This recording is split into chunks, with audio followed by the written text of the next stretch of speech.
अस्सलाम वालेकुम नाज़रीन, मैं हूं फरूख अब्बास और चैनल है न्यूट्रल बाय जावेद चौधरी। नाज़रीन, कुछ खबरें लेके आपके सामने हाजिर हैं। सबसे पहले आपको ये बताएंगे कि पाकिस्तान ने समंदरों पर राज करने का सोच लिया है। कुछ ऐसी टेक्नोलॉजी पाकिस्तान के पास आ गई है जिससे भारत की टांगें कांप रही हैं। बहुत बड़ी अचीवमेंट कर ली है पाकिस्तान ने। इंडिया सिर्फ ख्वाब देखता है, लेकिन हम अपने ख्वाबों की ताबीर भी ले आते हैं। ये बहुत बड़ी अचीवमेंट है जो आपको बताएंगे एक स्टोरी में। और फिर आपको ये बताएंगे जी कि अमरीकी जो सफारत खाना है उस पर एक हमले की इतला है, बम धमाके की इतला आई, उसके बाद क्या हुआ ये डिटेल जानिएगा। फिर आपको ये बताएंगे जी कि पाकिस्तानी फकीरों ने दुनिया में तबाही मचा दी। कहां कहां पाकिस्तान को जिसे कहते हैं ना कि डिग्रेड करवाया, बेइज्जत करवाया। एक पूरी रिपोर्ट आई है, आपको बताएंगे जी पाकिस्तानी, हमारे कुछ पाकिस्तानी बाहर जाकर पाकिस्तान के साथ क्या कर रहे हैं। फिर आपको ये बताएंगे एनसीसीआई है, जिसका बहुत ज्यादा नाम आपने सुना था डक्की बाई की स्टोरी के बाद, तो ये नाम बहुत ही ज्यादा चलने लग गया। तो एनसीसीआई के अफसरान ने दे दिया इस्तीफा। ये इस्तीफा कैसे आया और अब इसके बाद क्या होगा, क्या ये लिया गया या खुद इस्तीफा आया है, ये भी डिटेल से स्टोरी जानिएगा। फिर आपको ये बताएंगे जी कि जो तालिबान के दरमियान में जंग चल रही है कंधारी ग्रुप के और हक्कानी ग्रुप के, वो जरा तूल पकड़ गई है। मामला बहुत आगे तक चला गया है, यहां तक मामला पहुंच गए हैं कि अब उन्हें डर है कि उनका तख्ता ना पलट दिया जाए, हलफ तक दोबारा लिए जा रहे हैं। तो आप खुद सोच सकते हैं कि कितनी डेंजर स्टोरी है। फिर आपको जी हम आगे ये बताएंगे जी, यल्दा हकीम, एक नाम आपने सुना होगा, कोई हाकिम भी ने बोलता है क्योंकि आई और डबल ई का फर्क होता है। तो अब मसला यह है कि ये वो खातून है जो स्काई न्यूज पे काम करती हैं, मुसलसल एंटी पाकिस्तान है, और कहा इनके बारे में ये जाता है कि ये इंडियन एजेंडा फॉलो करती हैं, इन्हें फीड भी वहीं से आती है। इस तरह का परसेप्शन इनके बारे में बिल्ड है। और इन्होंने ही, आपको याद होगा कि जंग के दिनों में एक इंटरव्यू किया था, और वो किया था ख्वाजा आसिफ साहब का, जिसके अंदर इन्होंने प्रूव करने की पूरी कोशिश की थी कि पाकिस्तान गिल्टी है। और इनका परसेप्शन यही है कि ये पाकिस्तान से कुछ ज्यादा मोहब्बत नहीं करती। इनफैक्ट जब इन्हें मौका मिलता है तो ये पाकिस्तान को रगड़ने की कोशिश करती है। इनका ओरिजिन कहां से है ये भी बताएंगे आपको, फिर समझ ही आ जाएगा कि ये हरकतें ये क्यों करती हैं। अब इन्होंने एक नया कटा खोल दिया और बहुत बड़ा कटा खोल दिया, ये जानिएगा कि ये क्या हुआ है। तो सबसे पहली स्टोरी जो आज हम डिस्कस करने जा रहे हैं वो स्टोरी होगी जी, मेरे ख्याल अमेरिकन सफारत खाने के हवाले से जो खबर आई है वो जो सबसे डिस्कस करते हैं कि ये क्या हुआ।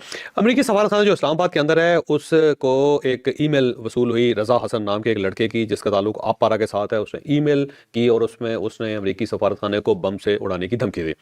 अब लड़के का ख्याल ये था कि सिर्फ ईमेल है तो कैसे इसको रिकवर किया जाएगा, कैसे मुझ तक ये पहुँचेंगे।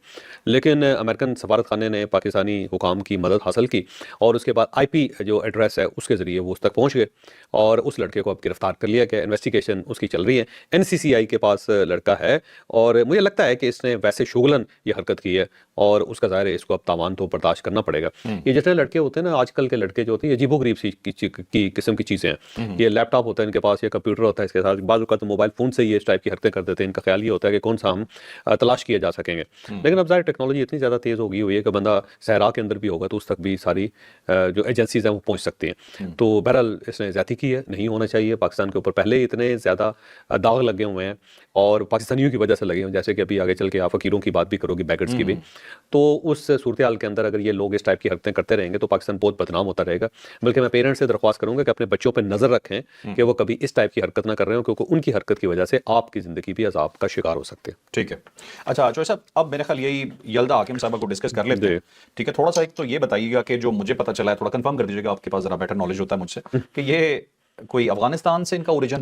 ये इनका ताल्लुक अफगानिस्तान के साथ ही है और इनके पेरेंट्स अफगान हैं और उसके बाद ये UK चली गई और UK में जाके इन्होंने, इस लड़की ने खासी तरक्की की है। बहरहाल उसकी एक अपनी एक उसकी स्ट्रगल है और अच्छी स्ट्रगल है, इसमें कोई शक नहीं। और फिर उसके बाद ज़ाहिर स्काई न्यूज़ तक पहुंचना एक वेस्टर्न मीडिया के अंदर बैठ के किसी खातून का, और उसका ताल्लुक अफगानिस्तान जैसे इलाके के साथ हो या मुल्क के साथ हो, तो तरक्की तो उसने की।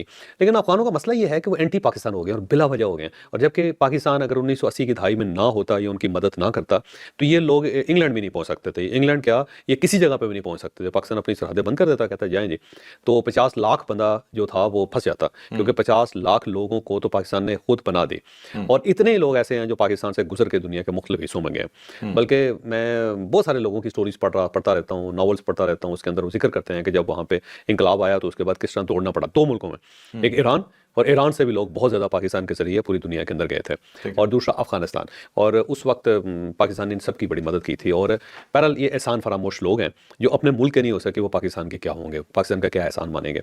तो बहरहाल यल्दा हकीम साहिबा जो हैं उन्होंने कल 2 इंटरव्यूज़ किए। एक तो उन्होंने इमरान खान साहब के दोनों बेटों के इंटरव्यूज़ किए, जिसके अंदर उन्होंने कहा जी कि हम जनवरी में पाकिस्तान आ रहे हैं, हमने अपना वीज़ा अप्लाई कर दिया हुआ है। और उसके बाद दूसरा जो उनका बेटा है इमरान खान साहब का, उसने कहा जी हम ब्रसल्स भी जाएंगे, जिनेवा भी जाएंगे और वहाँ जाके बताएंगे कि हमारे वालिद के साथ क्या हो रहा है, डेथ सेल में उसको रखा गया। अब एक साइड पे वो डेथ सेल की जिक्र कर रहे हैं और दूसरी साइड पे इमरान खान साहब की जो एक्सरसाइज की तस्वीरें वो रिलीज हो रही हैं सारी। डेथ सेल के अंदर कहाँ पे एक्सरसाइज होती है, लेकिन बहरहाल उनको खुराक भी मिल रही है, इमरान खान साहब को मेडिकल असिस्टेंस भी मिल रही है, एक्सरसाइज भी वो कर रहे हैं। लेकिन ज़ाहिर है इमरान खान साहब ने बड़ी शानदार जिंदगी गुजारी है, तो वो तकलीफ में तो हैं, इसमें कोई शक नहीं। लेकिन ये तकलीफ बढ़ती चली जाएगी अगर बार आप इसी टाइप का मुजाहरा करते जाएंगे। बहरहाल दूसरा इंटरव्यू जो उनका मुशर्रफ ज़ैदी साहब का था, मुशर्रफ ज़ैदी साहब तर्जुमान है प्राइम मिनिस्टर साहब के फॉरेन मीडिया के लिए, और इन्होंने बड़ा अच्छा धौंसू किस्म का इंटरव्यू दिया है, इसमें कोई शक नहीं है। तीन चीज़ें इस वक्त बहुत ज़्यादा वायरल हैं। एक तो यल्दा हकीम ने कहा कि जी आप मुझे वीज़ा दें, मैं पाकिस्तान आके इमरान खान का इंटरव्यू करना चाहती हूँ, इमरान खान के साथ बड़ी ज़्यादती हो रही है, उनको पानी नहीं मिल रहा, उनको खुराक नहीं मिल रही। तो मुशर्रफ ज़ैदी साहब ने उनकी खुराक भी बताई कि क्या क्या खुराक इमरान खान साहब को मिल रही है। तो उन्होंने कहा जी कि ये क्योंकि कैदी है तो पाकिस्तान का लॉ जो है वो नहीं इजाज़त देता कि कैदी का इंटरव्यू किया जा सके, और ये सिर्फ यहाँ पर नहीं पूरी दुनिया के अंदर कौन सा ऐसे कैदी है जिनके इंटरव्यूज़ हो सकते हैं, मुमकिन ही नहीं है। और उन्होंने कहा कि हाँ अलबत्ता आप पाकिस्तान आके तो प्राइम मिनिस्टर ऑफ पाकिस्तान का इंटरव्यू कर सकती हैं, जो यल्दा हकीम मुझे लगता है कि मान जाएंगे अनकरीब। ठीक है। और अगर इनको ऑफर कर दी गई है तो ये देख लीजिएगा, ये इस ऑप्शन को अडॉप्ट करेंगे, लेकिन उसमें इमरान खान का जिक्र भी करेगी कि बड़ा जुल्म हो रहा है उसके, तो मुझे लगता है जैसे गवर्नमेंट भी तैयारी करके बैठ जाएगी सारी। ठीक। तो बहरहाल उसके बाद जो दूसरा है वो ख्वाजा आसिफ साहब से रिलेटेड एक क्लिप है जो बहुत ज़्यादा वायरल है, और उस पर ज़ाहिर है ये जब जंग चल रही थी तो ख्वाजा आसिफ साहब को का इंटरव्यू था इस यल्दा हकीम के साथ, और उसमें ख्वाजा आसिफ को खासा रगड़ा था। ख्वाजा आसिफ साहब जो है ना थोड़े से प्रेशर में भी आ गए थे, और फिर उन्होंने कुछ ऐसी बातें कर दी जो पाकिस्तान के गले पड़ गई कल बाद में, फिर इंडियन मीडिया ने उसको उठा लिया था। और उस पर ना पाकिस्तानी रियासत और रियासत के जो लोग हैं वो बहुत ज़्यादा नाराज़ भी हुए थे ख्वाजा साहब से कि इस टाइप की बात ख्वाजा साहब को नहीं करनी चाहिए थी। अब उसका जवाब जो मुशर्रफ ज़ैदी साहब ने ये दे दिया कि जी वो क्योंकि उनकी एज 70 साल हो गई है, और इतने 70 साल की एज के बाद वो जो है ना ओल्ड फैशन का है, और वो डिसइंफॉर्मेशन का शिकार हो गए थे जिसकी वजह से उन्होंने इस टाइप की बात की। अब इसको पीटीआई ने उठा लिया, उन्होंने कहा जी देखो उनको बुजुर्ग कह रहे हैं और फिर ओल्ड फैशन कह रहे हैं, यानी आप पंजाबी का एक मुहावरा है कहता है 17-72 ये होता है कि 70-72 साल की जब आप एज में चले जाते हैं तो बहुत सारी चीज़ें आपके कंट्रोल से निकल जाती हैं, तो वो कहते हैं इनको 17-72 कह दिया हुआ है, यानी ये बिल्कुल आउट ऑफ कंट्रोल हो गए हुए बुजुर्ग हो गए हैं ज़्यादा। तो ख्वाजा साहब तो नहर में छलांगे लगा रहे हैं। हाँ ज़ाहिर है नहर में छलांग लगाने से कैसे पता लगता है बहादुर आदमी ये नहीं लग रहा कि वो बूढ़े आदमी यार नहर में छलांग लगाने से तो बंदा जवान नहीं होता जो भी है। फिटनेस होगी तो तैर के बाहर आ रहे हैं ना। नहीं खाई साहब सारे मोटे ताजे तो नहीं है, वो सेहतमंद आदमी है, और उसी तरह गुफ्तगू करते हैं जिस तरह पहले करते होते थे, लेकिन वो बोलते कि बहुत ज़्यादा तो अक्सर फंस भी जाते हैं। और इस टाइप का जो था ना एतराफ़ उनका, वो एतराफ़ अच्छी बात है लेकिन गलत मौके पर उन्होंने किया।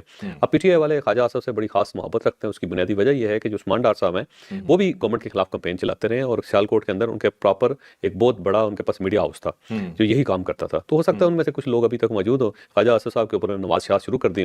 तो बहरहाल ख्वाजा आसिफ साहब जो है ना वो मुझे लगता है खासे नाराज हो जाएंगे। ख्वाजा आसिफ साहब बड़े टची हुए हैं, छोटी छोटी बातों पे बहुत ज़्यादा बुरा मनाते हैं। मुझे लगता है कि मुशर्रफ ज़ैदी किसी जगह मिल गए तो ख्वाजा साहब जो उनका एक खास स्टाइल है, उन्होंने खाई चढ़ना इसको मुशर्रफ ज़ैदी को है। और मेरा मशवरा मुशर्रफ ज़ैदी साहब को कि दाएं बाएं रहे, ख्वाजा साहब के सामने ना है, क्योंकि ख्वाजा साहब ऐसी चीज़ों को बहुत ही बुरा मनाते हैं, बड़े अरसे तक दिल में रखते हैं, और जिसको कहते हैं तिल मिलाना, ख्वाजा साहब तिल मिला जाते हैं। तो मुझे लगता है कि वो मुशर्रफ ज़ैदी साहब की तबीयत ठीक कर देंगे वो किसी वक्त ना।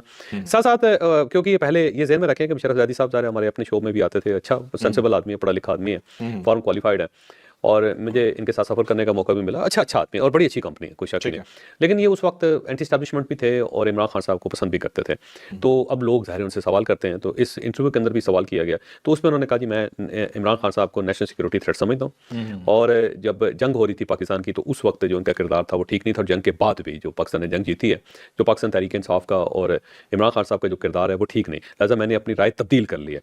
अब मैं ये जो सिक्योरिटी चैलेंजेस हैं उनको देखते हुए मैं ये महसूस करता हूँ कि सिक्योरिटी थ्रेट है पाकिस्तान की। तो आप ये समझ लें कि गवर्नमेंट का ये एक तर्जुमान जो है वो इमरान खान साहब को सिक्योरिटी थ्रेट करार दे रहा है।